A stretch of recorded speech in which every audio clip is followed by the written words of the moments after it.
Hello दोस्तों, मैं Tiwari sir आप सभी लोगों का तिवारी सर केमिस्ट्री वाला चैनल में स्वागत करता हूं। तो आज मैं क्लास 10th रसायन विज्ञान से संबंधित हाइड्रोकार्बन टॉपिक से दूसरा पार्ट लेकर आ गया हूं। तो इसके पहले आप सभी लोगों ने हाइड्रोकार्बन के पहले पार्ट में क्या पढ़ा बच्चों? आपने पढ़ा कि जब कार्बन कार्बन के बीच में एकल बंध होता है तो यह संतृप्त हाइड्रोकार्बन को डिनोट करता है।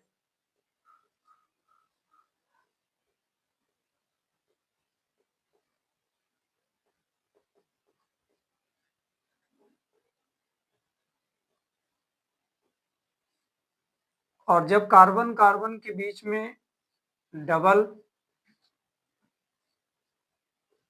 या ट्रिपल बंध होता है तो यह असंतृप्त हाइड्रोकार्बन को व्यक्त करता है।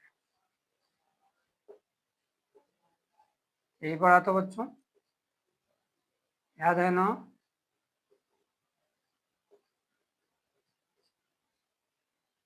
हाइड्रोकार्बन को व्यक्त करता है। ठीक है बच्चों, ये हम लोग पढ़ चुके हैं। हाइड्रोकार्बन दो प्रकार के होते हैं, एक संतृप्त और दूसरा असंतृप्त। तो आप लोगों को याद होगा संतृप्त हाइड्रोकार्बन में हमने आपको एक नाम बताया था, एल्केन। आज हम लोग एल्केन के बारे में चर्चा करेंगे। आज हमारा जो हाइड्रोकार्बन का टॉपिक है बच्चों वह है एल्केन। तो आपके परीक्षा में प्रश्न आता है कि एल्केन किसे कहते हैं, तो आपको वहां पर लिखना क्या है? आपको वहां पर लिखना है ऐसे हाइड्रोकार्बन जिसमें कार्बन कार्बन के बीच में एकल बंध पाए जाते हैं उसे एल्केन कहते हैं। ये बच्चों देखो, एकल बंध है,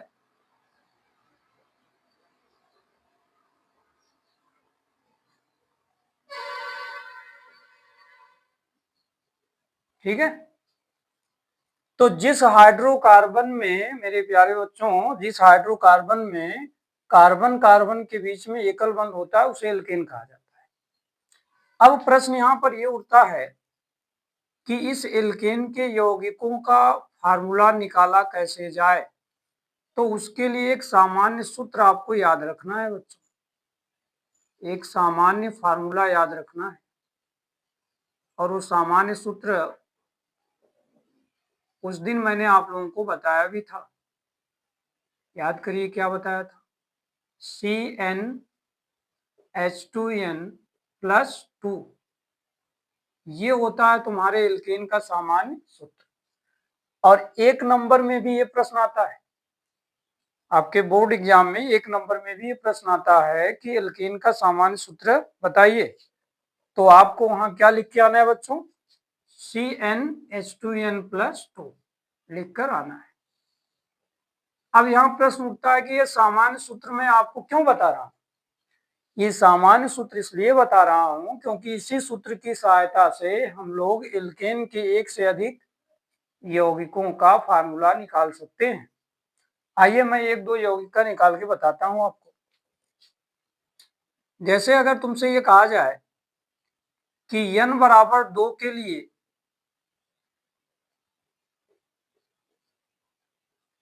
एल्केन का फार्मूला प्राप्त करो, ठीक है, तो क्या करेंगे आप? सीधा ये जो फार्मूला याद किए हो ना, इसको यहां लिखो CnH2n+2 और इसमें n का मान रख दो। जो n का मान यहाँ दिया है बच्चों ना, ये मान जहां जहां n लिखा है वहां रख दो। तो जैसे यहाँ पे C है और n की जगह हमने रख दिया 2, H2 × 2 + 2। तो जहां जहां बच्चों n था वहां वहां देखिए हमने 2 रख दिया। अब इसको अगर हल करें तो क्या आएगा, C2H6 आएगा। 2 दूनी 4, 4 में अगर 2 को हम जोड़ देते हैं तो कितना आ जाता है, 6। तो इस प्रकार से एल्केन का फार्मूला हमारे सामने देखो आ गया n बराबर 2 के लिए। इसी तरह जब आप n बराबर 1 के लिए निकालेंगे तो ये फार्मूला आएगा। जब आप n बराबर 2 के लिए निकालेंगे तो ये फार्मूला आएगा। जब आप n बराबर 3 के लिए निकालेंगे तो ये फार्मूला आएगा। तो इस क्रम में आप आसानी से n का मान बदलते हुए एक से अधिक एल्केन के फार्मूले आप प्राप्त कर सकते हो। ठीक है बच्चों, कुछ इस तरह के फार्मूले आपके सामने आते रहेंगे। जैसे 4 रखना है तो वहां पर C4 और यहाँ 10 हो जाएगा। इसी तरह अगर n का मान 5 रखते हैं तो कितना हो जाएगा बच्चों, सोचो। ठीक, C5H12 हो जाएगा। ठीक है, n का मान अगर 6 रखते हैं तो C6, इस तरह से फार्मूला निकाला जा सकता है। तो इसी फार्मूले को निकालने के लिए हमारे पास ये सामान्य सूत्र याद रहना चाहिए, ये ध्यान दीजिएगा। ठीक है, तो इस तरीके से देखो एल्केन में हम लोगों ने पहला पॉइंट पढ़ा इनकी परिभाषा हमने क्या कहा, हमारे साथ में जब मैं बोलता हूं तो आप अपनी कॉपी और पेन का प्रयोग किया करिए और लिखते रहा करिए, उससे अभ्यास आपका होता रहेगा। ठीक है, तो मैंने कहा कि अगर जिस हाइड्रोकार्बन में कार्बन कार्बन के बीच में एकल बंध होता है उसे बच्चों एल्केन कहते हैं। दूसरा पॉइंट हमने आपको पढ़ाया कि एल्केन का सामान्य सूत्र CnH2n+2 होता है, जहां पर n क्या है, कार्बन की संख्या है। अगर हम n का मान 2 रखें इस फार्मूले में तो कुछ इस तरीके से हमारे पास ये सूत्र आता है। इसी क्रम में अगर n बराबर 1 रखेंगे तो ये आएगा, n बराबर 4 रखेंगे तो इस तरह का फार्मूला आपको प्राप्त हो जाता है। तो कुल मिलाकर हम लोगों ने 3 पॉइंट की जानकारी प्राप्त कर लिया, यानी एल्केन का यौगिक और उनका फार्मूला बनाना हम लोगों को आ गया है। अब बात आती है कि एल्केन के यौगिकों का नामकरण कैसे किया जाए। तो एल्केन यौगिक का अगर नाम लिखना है बच्चों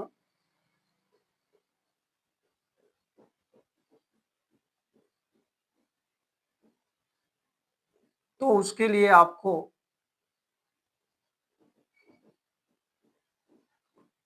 इनके कुछ नियमों पर फोकस करना होगा। एल्केन यौगिक का नामकरण हम लोग देखने जा रहे हैं। कौन सा नामकरण देखने जा रहे हैं, तो जवाब है IUPAC नामकरण देखने जा रहे हैं। कौन सा बच्चों, IUPAC नामकरण देखने जा रहे हैं।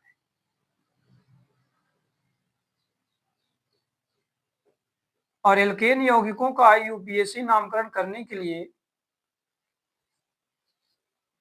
या नामकरण करने से पहले आपके सामने ये प्रश्न आता है कि IUPAC का पूरा नाम बताओ। तो आप लोगों में से कौन IUPAC का पूरा नाम बताएगा, प्रयास करिए भाई। ब्लैक बोर्ड पर फोकस कीजिए और अपने माइंड का प्रयोग कीजिए। ठीक है, सोचिए और बताइए हमको कि IUPAC का पूरा नाम क्या होगा। ध्यान में नहीं आ रहा है, चलिए मैं आप लोगों को बताता हूं कि IUPAC का पूरा नाम क्या होगा।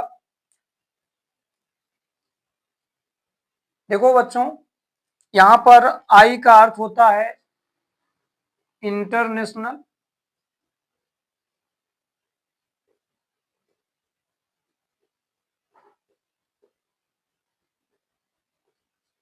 और U का अर्थ होता है यूनियन, P का अर्थ होता है प्योर, A का अर्थ होता है अप्लाइड और C का अर्थ वही होता है जो आप सब्जेक्ट इस समय पढ़ रहे हैं।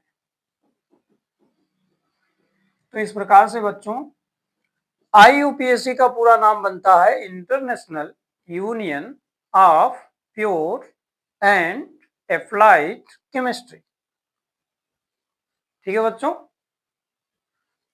तो आज के लिए बस इतना ही।